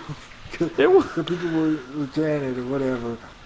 It was, man. It was bullshit because it was lazy booking, and the match. If it would have had a good ending, I would have said, the match was good. I give it like 3.5 stars. But it was a decent match. I had moments where it was getting going, and then when Randy Orton hit that RKO off the top rope, I thought that was over. I'm like, that's it. They're gonna crown Orton again, and then he rolls out of the ring. I'm like, great way to do it. Where Kofi is not gonna kick out of the RKO, but he went outside. I thought they were going to keep going, battling, get inside, and then Kofi Kingston maybe beats him with the trolling pair, or he rolls him up, or does something, and gets the pinfall win. But it was it was a bullshit ending. I don't think anybody was happy with it. I know what they were trying to do, but you could have done that being a little more creative. I think it was really lazy to do the same thing you did with Samoa Joe and Styles at the same event. Yeah, thinking that people probably wouldn't remember. Yeah. We did. Like Randy did anything crazy anyway. No, he was kind of looking at him, right? Just like, unlike Joe, who grabbed the mic and say, Wendy. Yes. Best moment of Samoa Joe career in WWE. Oh man, he's such a beast on the mic, bro. He deserves so much better. Poor Samoa Joe. He's gonna turn into a jobber too, like Dolph Ziggler, pretty soon, man. God. I thought they were going to job him out to Kevin Owens, man. I'm glad they didn't. I thought they were going to job him out to Owens, but they on SmackDown, or was it on SmackDown? Yeah. Where he came out, and then it was the fastest 3 count I've seen in my life from Elias. The fastest 3 count I've ever seen, but he took the record, man. Boom, boom, boom. 1, 2, 3. I was like, beautiful. That's the way you do it. You still make Joe look okay, and then it plays into the storyline. That was great. I was happy with that. But going back to this match, anything else you want to add to this? Again, they're probably going to build up. They're probably going to try to get 2 more matches out of this than we've seen before. They're probably going to try to get 2 more matches out of this. Probably. I mean, hopefully we get a better match next time in a good. And we will. There'll be a payoff either way. Either Randy Orton takes the title from it, or Kofi keeps it. I honestly still think that Kofi's going to keep it. I'm still hoping for maybe a big New Day implosion kind of thing. That would be great. Not that the New Day has worn out their welcome. I still am a fan of the New Day as they are. I think they're still hilarious, but it could be a moment where they could play something off of that, do it, and then you could still leave that door open to get him back to being together. And I think we talked about that in the previous show. Right. Okay. Well, next up, The Fiend makes his debut. Bray Wyatt as The Fiend makes his debut here. SummerSlam in-ring debut as he defeats Finn Balor 3 minutes, 35 seconds via pinfall. I'll let you go. Highlight of the whole show. Really? Highlight of the whole show. That entrance was awesome. Oh, That theme music, yes. cool. I usually think remixes of certain themes are kind of lazy. Like, Dolph, I Am Perfection, and this song that you got now is pretty similar. Like, almost lyrically, like, things are exactly what they seem, whatever the deal. That's said in both songs, so they're just technically the same song. Whatever. Mm-hmm. I was literally having a debate with someone over there, like when I was trying to say, okay, can they need to change Dolph Ziggler's theme song? What's the problem with it? Listen to that and listen to I Am Perfection fully, and you'll see they're the same song. I think people forgot maybe about that song, man. Honestly, just like we forget about Dolph Ziggler all the time. Things are exactly what it's said in both songs. Listen to both songs. The problem is the same one. Anyway, whatever. This is an example of a remix that's actually cool. Yes, I like this. Cool remix. It started out with the Firefly Funhouse thing. Oh. And then it's like, let part of the lights go out, like another half of the lights go out, in the other half of the lights go out, the weird laugh or whatever that was, comes out with his own head. that was on. I was looking, I'm like, is that his head? What? That was great, man. Look, when WWE does something right, it's awesome, man. When they get it right, and that's what we watch, man, and that's what we're critical. All of us who do this, all of us who who podcast now or who talk or have an opinion on anywhere, we're big WWE fans, man. And when they and that's why we're critical, because they could do so much better a lot of the time, whether it's the booking or creative and that. And when they do something like this, we're like, yes, this is how you do something right, man. What a debut, right? It was a great debut. And then he didn't. If I could criticize anything, I would have maybe had him squash Finn Balor, man. I would have had Finn Balor do hardly anything. He kind of did. I would have had him do nothing at all. It was 3 minutes. Yeah, I would have done that. That was about it. Yeah, it was 3 minutes long. I would have maybe had it a minute and a half. Dead. Just kill him dead. Yeah. But it got the point across. I'm not going to be, that's nitpicking. They still got the point across, and I love that he's using the mandible claw still. That's awesome. And I like how Finn even sold this thing too. Like, Finn even had that look of, what the? Yep. Am I about to get in the ring? Yes. Michael Cole, they did this perfectly. Because Michael Cole shut up during the whole entrance until he got in the ring. Finn even had the look of, what the fuck am I about to get into the ring with? He even got in the ring all nervous, and then Bray the Fiend killed him. Which, by the way, I'm happy he's in 2K20. Thank you. Oh, yeah. That's going to be awesome, man. That's gonna be awesome. I don't know what I'm going to do if I'm going to use him right away or not. I don't know. We'll talk about that another day. Okay, so yeah, that was... nothing else to say, man. I mean, it was just awesome. It was awesome, and I'm just curious now. Again, and this is our cynical side. We've seen WWE just ruin this guy over and over again. Every time he gets some momentum, you cannot ruin that, man. The Fiend. I mean, the way he's coming out, just awesome. But my question is, though, are people going to be happy? I mean, let me pose it this way: what is going to be a successful run for Bray Wyatt as the Fiend? Does it have to end in a championship? Does it have to end in him becoming the WWE or Universal Champion? Or is he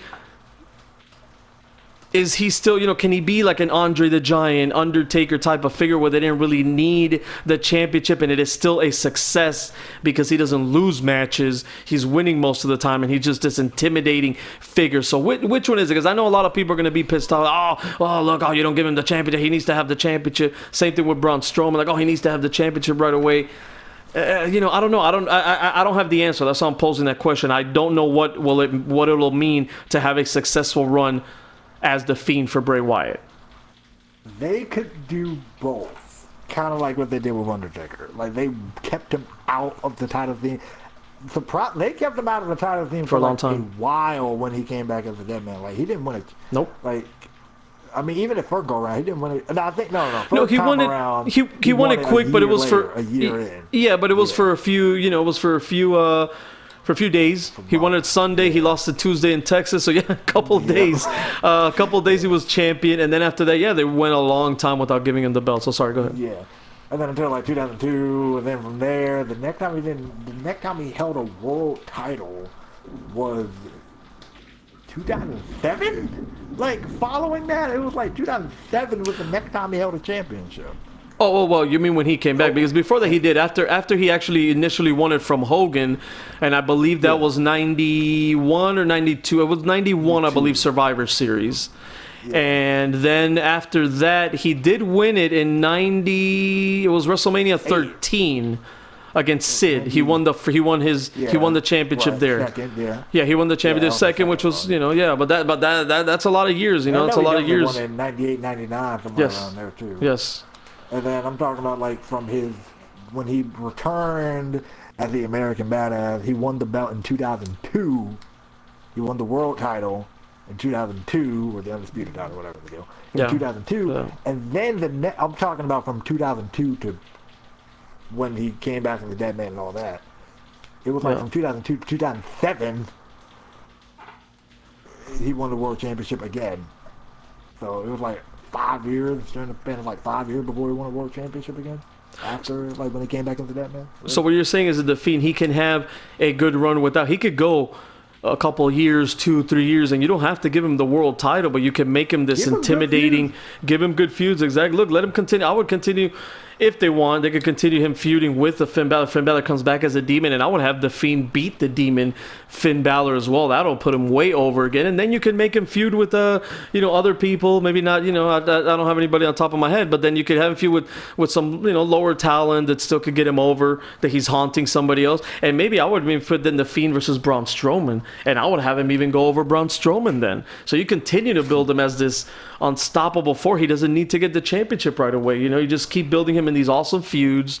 Get 2-3 pay-per-views or whatever out of somebody, or you even put him away for a little bit. You don't have him wrestle all the time. He doesn't need to be. I think I read somewhere, why wasn't he on Raw? He doesn't need to be on Raw right now, man. He's fine. He doesn't need to be. Yeah, he doesn't need to be on TV every week. The following episode either. He doesn't need to be, and if he is, it's to give a little promo, give a little thing. Maybe he attacks somebody. He goes away for a little bit. Kidnap somebody, yes. And trap them in the Firefly Funhouse. And torture them. Make a Japanese torture video. Have Bray Wyatt, be the night version of himself inside. And then that'll be awesome. And also have a special guest with me. Show their opponent tied up in a corner somewhere. That would be awesome. Tied up in the corner somewhere. That would be awesome. Can you imagine him just like my Fireflies? Yeah, can you imagine him The him? Fiend was there to protect us. There you go.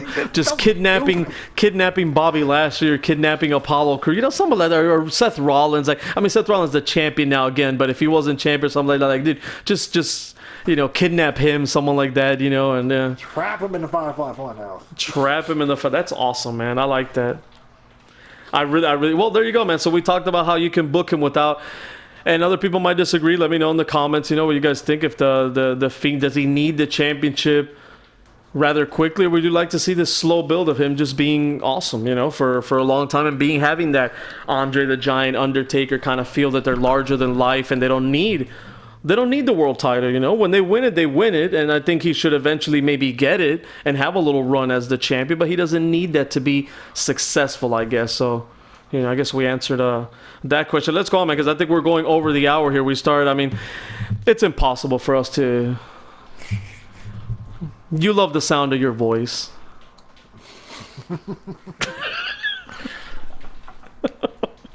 Oh, you're not going to say anything. Okay, then later... Let's move on. Main event time, man. WWE Universal title match.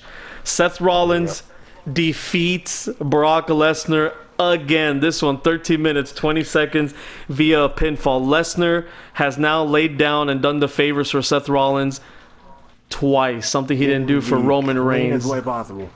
Yes. Cleanest way possible. Yes. Everything Brock do since coming back. Yeah, because at least he had at WrestleMania, he had that low blow. This was just... Yeah. This was just Seth Rollins like, and dude, it was a decent length, too. Yeah, 13 minutes, man. 13 minutes long.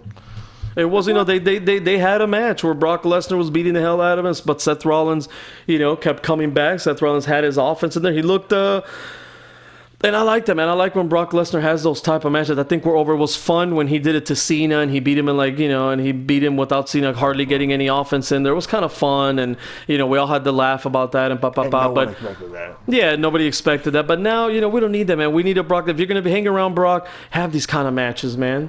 I know. Look, I know. I don't like Bobby Lashley either, but I'd be interested in seeing. And everybody wants to see do Bobby Lashley versus Brock Lesnar. Give Lesnar back. Give Lesnar back a big win, but do that at Survivor Series, or do that at Royal Rumble, or save it for WrestleMania. I don't know. Do that. Keep it maybe away for the world title for a while, and let's see. So I don't know. I mean, I can't. I don't want to. I mean, we could go over the match again, move my move or this and that, but the big thing was just. I mean, a lot of us were shocked that Seth Rollins won this match, right? Yeah, he won it clean, and he probably one of the best matches. Yeah. So now, before we leave, my question after this match was right away. Okay, we saw Seth Rollins' last title reign was a little lackluster. What does he have to do, and who? And who's next? Because what? After I saw this, I said, what? It's shocking, but then it shouldn't be, because if Brock Lesnar was champion, who are we going to have him feud against? He's already beaten Joe, Braun, Balor, Styles. Are we get like what could he have done?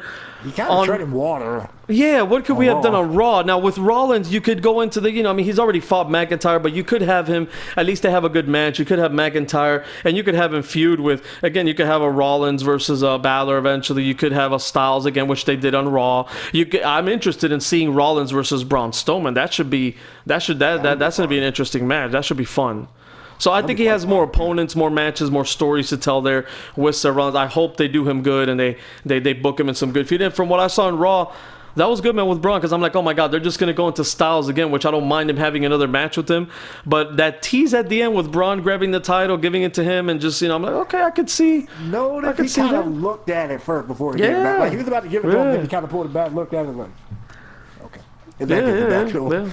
So I enjoyed that. So they already answered my question after. Okay, cool. At least they planted a seed there. Braun Strowman versus Rollins. I'm all about that, man. Get him some new feuds. Get him going. Make Braun, which I would still put Rollins over Braun. And I'm sorry for Braun. Braun might have his moment in the sun next year, the year after, whatever. He's still over. He's pretty over with the crowd as well. So but if you want to solidify and continue to solidify Rollins as your world champion, you put him over Braun as well. So I don't know if they're going to do that right away or they'll save that for later. Maybe they're teasing that now and that's a Royal Rumble match or even WrestleMania. Maybe Braun Strowman wins a Royal Rumble. I don't know. Right. I don't know. I think 2020. I think if they I think we talked about it before. Like if anyone's probably going to win the Royal Rumble, probably Braun in 2020. I think that'd be interesting. Yeah. Well, that's it, man. That was the. Braun. So yeah. So you were shocked as well. I guess we were all shocked by the Seth Rollins. But like I said, at the end, then after I analyzed it, I said, you know what? It makes sense, and you could still... Brock Lesnar could still be there. He doesn't. We talk about people not needing the titles. Brock Lesnar does not need the title. He can still have big matches. He still has unfinished business with Randy Orton. Randy Orton has unfinished business with him. You could always revisit that. You could do what they wanted to do with Shane and Brock. You could do that. You could do Bobby Lashley and Brock Lesnar. You could do other things, You could do a lot of other things with Brock Lesnar and spread it out and, maybe Balor again as the demon comes back. Yeah, you could do a lot of things. Styles might want to get a win over Brock Lesnar because he beat him at Survivor Series. So a lot of stuff you could do with Brock Lesnar. I like it that Rollins is champion again, even though we talk about it with Ziggler. Rollins is not as bad as I wouldn't say. He doesn't have that like Ziggler. I like Rollins, but there's just something there missing. I don't know if it's the booking or I don't know if it's him and his whiny little voice, but I don't know what it is, man. It's just, he's not terrible on the mic, but there's something missing there. He's not he's not that upper echelon. He's not that Shawn Michaels. He's not a Stone Cold. He's not Kurt Angle. These top guys, The Rock as the world champion. So I'm curious to see. I don't know what you think about that. I'm kind of curious to see what they do with him as far as like Seth Rollins himself. I like him. I can see why people don't. Honestly, would I ever put him on a list with guys like Rock, Stone Cold? No. Mm-hmm. Sorry, no. Good for this generation. Yeah. No. No. Well, so there you go, man. Thanks for joining me again, JNW Boss. I'm sure I'll have you on again. I'm sure we'll do more of these unofficial maybe we'll do an official podcast soon. How about that, huh? Or you know what? Maybe all my podcasts will be unofficial. We'll see. Anyway, thank you all for joining. This was NXT Takeover SummerSlam results and review show. If you enjoyed it, please hit that subscribe button. Hit the like button, smash the hell out of notifications bell to stay on top of everything here, WWE, WWE 2K19, and I'll have a Nitro coming out shortly, hopefully, when I stop being lazy and get back to do it. So, thanks again, JNW. Any last words? Yeah, I think you went ahead and plug the fact that Nitro coming out. And new episode of TNA is going to be coming out at some point. Oh, we don't want to plug your stuff. After what you did at the beginning of the show and took us, we're not plugging any of your stuff. But if you guys want to check out JNW Boss's awesome creator CAW channel, CAW Universe Mode, AOA, AOR, that's also going to kick off soon, second season. But he's also doing a great TNA. We've seen one episode, and I'm actually interested, man. I want to see where that heads, where your TNA, I know it got good reviews already, so we're looking forward to more of that TNA. The link will be in the description, and also check out Third Strike, check out our boys XTV, check out Coltrane, and all those channels will also be up here right on the screen on the cards. So, anything else? Yeah, nope, we good. All right, that's it, man. That's a wrap. Thank you all for joining us, man. Check you out next time. Peace.